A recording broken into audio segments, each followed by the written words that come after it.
Em nome do Pai, do Filho e do Espírito Santo. Amém. Vinde, Espírito Santo, enchei os corações dos vossos fiéis e acendei neles o fogo do vosso amor.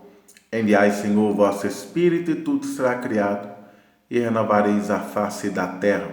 Oremos. Ó Deus, que instruíste os corações dos vossos fiéis com a luz do Espírito Santo, fazei que apreciemos retamente todas as coisas segundo o mesmo Espírito e gozemos sempre de sua divina consolação. Por Cristo nosso Senhor. Amém. Em nome do Pai, do Filho e do Espírito Santo. Amém. Bem, povo de Deus, sou o Padre Eduardo Pereira, sou da Arquidiocese de Belo Horizonte, estou na cidade de Caeté, administrando a paróquia São João Paulo II. Sou padre há pouco mais de 2 anos, tenho 38 anos de idade. E nossa paróquia ela tem apenas 4 anos de paróquia. Conheço a renovação carismática desde o ano de 1997 e ao adentrar o seminário tive a oportunidade de conhecer o Ministério para Seminaristas, do qual eu tive o privilégio de coordenar a nível arquidiocese e a nível estado. Na faculdade tive a oportunidade de conhecer o MUR através do GOL PUC Minas. Louvo e agradeço a Deus imensamente pelo MUR, pelo GOL, pelo Renascem, Ministério para Seminaristas, que ajudaram imensamente na minha vocação. Renovação, agradeço demais. Fui diretor aqui na Forania, diretor espiritual da Renovação, e assim, busco contribuir com aquilo que posso. A Yara fez o convite para que eu pudesse contribuir com os estudos do livro do profeta Oséias. Então me coloquei à disposição, agradeço o convite, mas partilhei com ela, olha, não sou um estudioso, não sou uma pessoa intelectual, não sou exegeta, enfim. Sou um simples operário, sou um pároco de aldeia, mas o desejo de servir é grande, então me coloquei à disposição. Confesso que eu estou um pouco nervoso, mas eis-me aqui. Tenho certeza que aquilo que eu não puder, se eu não puder explicar de forma clara, tenho certeza que ao adentrarmos os capítulos, teremos a oportunidade de compreender de forma melhor e mais apurada. Então a minha missão ficou somente de fazer uma pequena introdução do livro do profeta Oséias. Então, povo de Deus, antes de falarmos da figura do profeta em si, quero dizer que, para favorecer, para que a gente possa entender melhor essa corrente profética, o profeta é uma pessoa que faz o papel de mediador, de intermediário, né, entre as pessoas e Deus.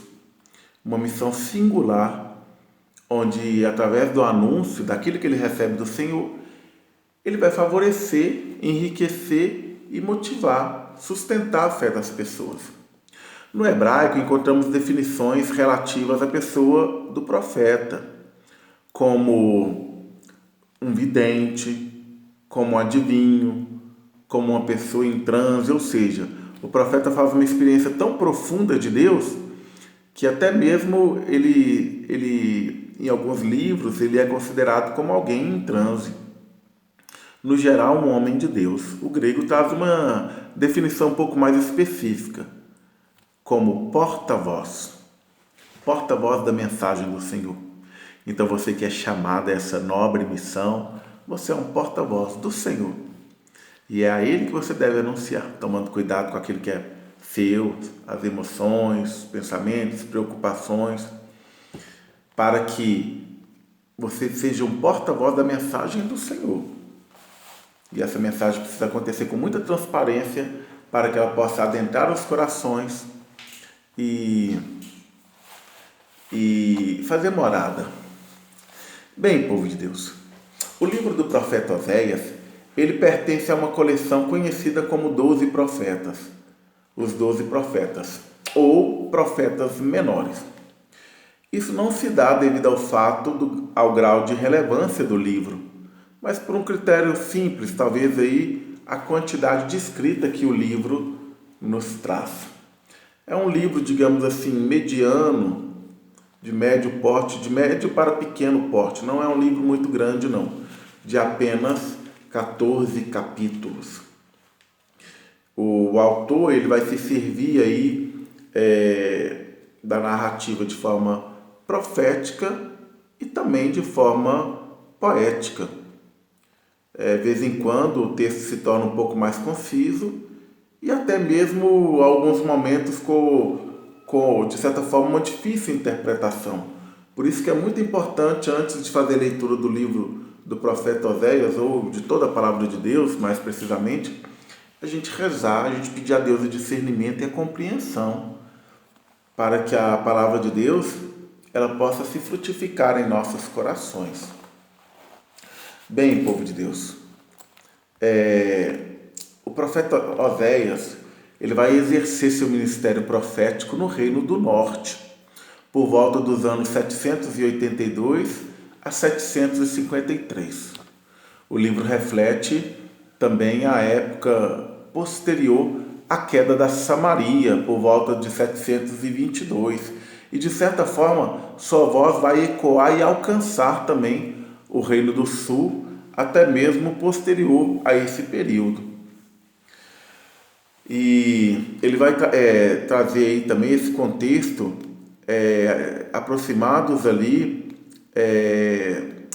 às décadas da queda da Samaria pelas mãos dos assírios.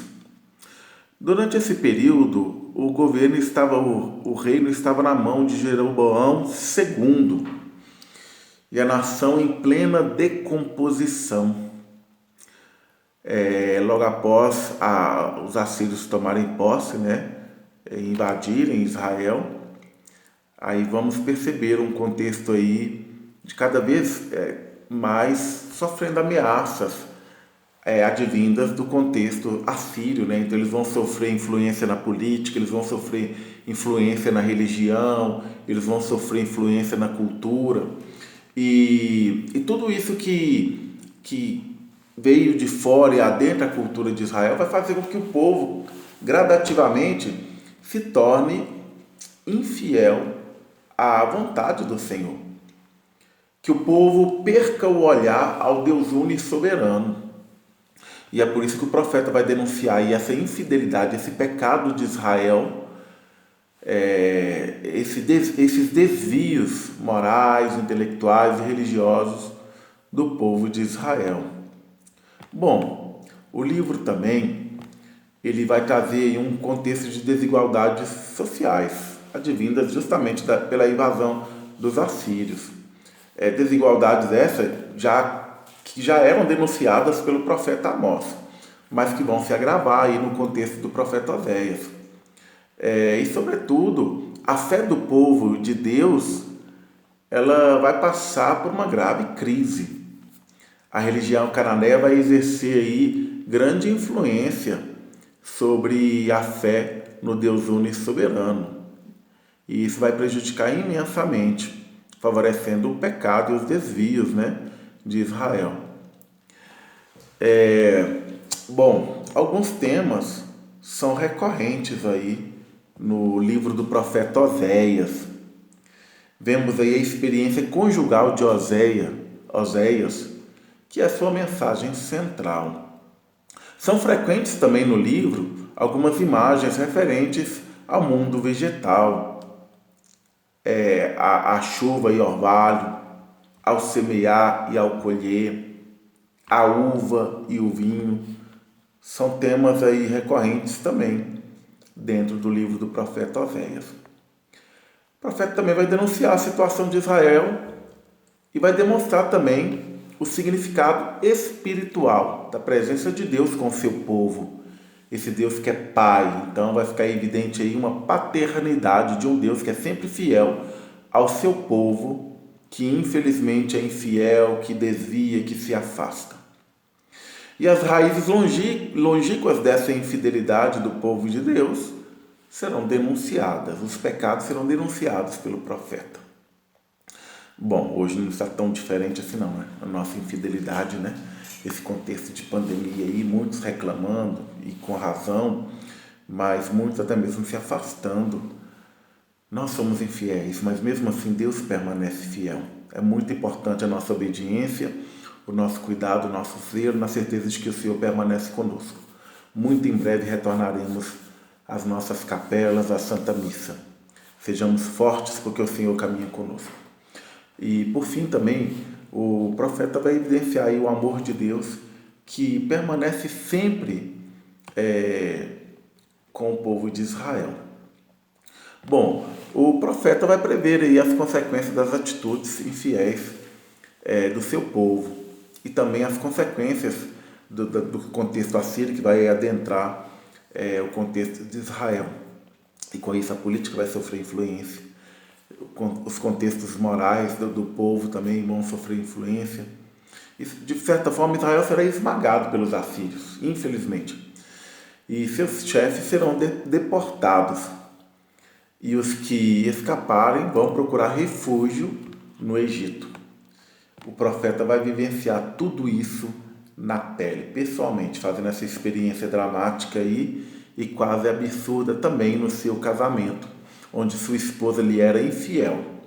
E aí, Oséias vai fazer uma analogia entre a infidelidade da sua esposa também com a infidelidade do povo de Israel, compreendendo então essa realidade dessa relação de infidelidade e também da sua postura e da postura do próprio Deus como aquele que é fiel.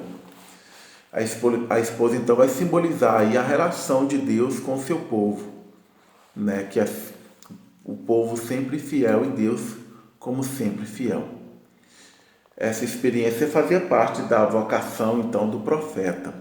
O seu amor pela sua esposa tinha que ir até o fim. Então, um amor forte aí que vai expressar essa relação também entre Deus e os homens. Oséias já se encontra digamos assim, na linha do evangelista Mateus, ali por volta dos capítulos 9 ao 12. Então, povo de Deus, é um pouco isso, né?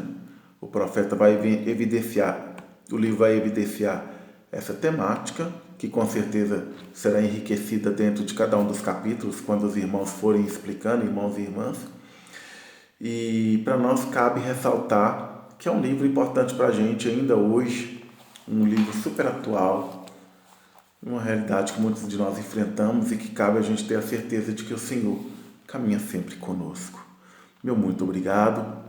Quero pedir agora, no momento de oração, para que o Senhor possa nos fortalecer.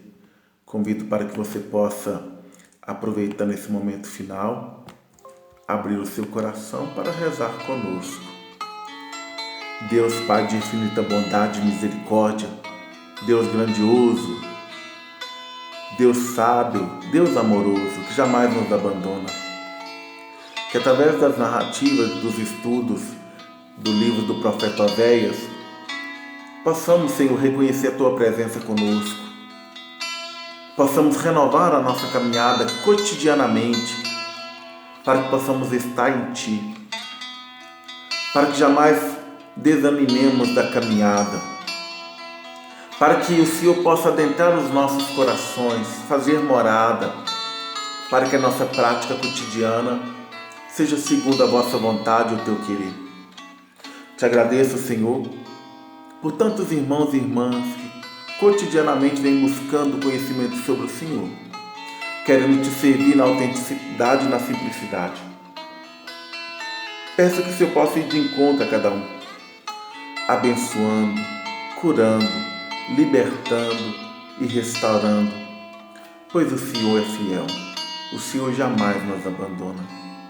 Quero te louvar, te agradecer e rogar sobre cada um dos irmãos e irmãs que vão nos acompanhar a vossa bênção. Muito obrigado, Senhor. Louvado e exaltado seja o teu santo nome. Amém. E que o Senhor vos abençoe. Em nome do Pai, do Filho e do Espírito Santo. Amém. Muito obrigado.